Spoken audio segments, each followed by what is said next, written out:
আসসালামু আলাইকুম সম্মানিত ভিউয়ার্স, এই যে ইন্দোনেশিয়ান স্মার্ট নেপিয়ার ঘাস খেতে আসলাম। এটা হচ্ছে ইন্দোনেশিয়া থেকে আগত একটি ঘাস। এটা গরু ছাগলের অধিক পরিমাণ খেয়ে থাকে, মিষ্টি জাতীয় একটি ঘাস। আমি আপনাদের একটি ঘাস দেখাই এখান থেকে। দেখুন, এই যে একটি ঘাস, দুই দিক থেকে পাতা হয়ে থাকে।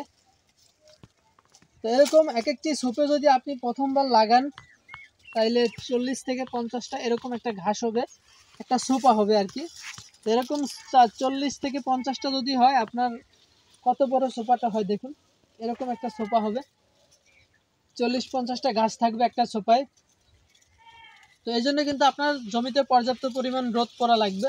ছায়াযুক্ত জমিতে ফলন হয় কিন্তু একটু কম হয়, তো সেই বিষয়টাও খেয়াল রাখবেন। জমিতে পর্যাপ্ত পরিমাণ রোদ পড়লে এবং সেচ এবং সার দিলে এরকম ফলন পাবেন। এরকম একটা প্রথমবার লাগালেই 40-50টা ঘাস হবে।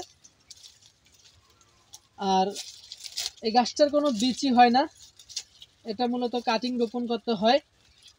এই দেখুন, নিচ থেকে কিন্তু আমাদের এই ছোট্ট গাছটা একটা কাটিং আছে, এরকম একটা কাটিং পাবেন।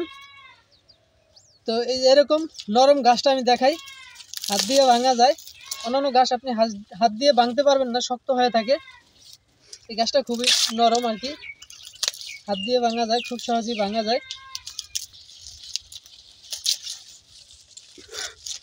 খুবই নরম।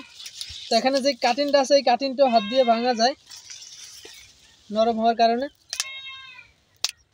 এই যে শিকড়ের কারণে, এই যে শিকড়। তো এরকম যদি একটি কাটিং রোপণ করেন, এই সাইজের 4 থেকে 5 গিটের একটা কাটিং রোপণ করলে এরকম একটা সোপা পাবেন। তো আমাদের কাটিংগুলো 4 থেকে 5 গিট হয়ে থাকে। এরকম একটি কাটিং যদি রোপণ করতে পারেন, আপনার এরকম এক একটি সোপা হবে। 1 শতাংশে 150টি করে কাটিং রোপণ করতে হয়।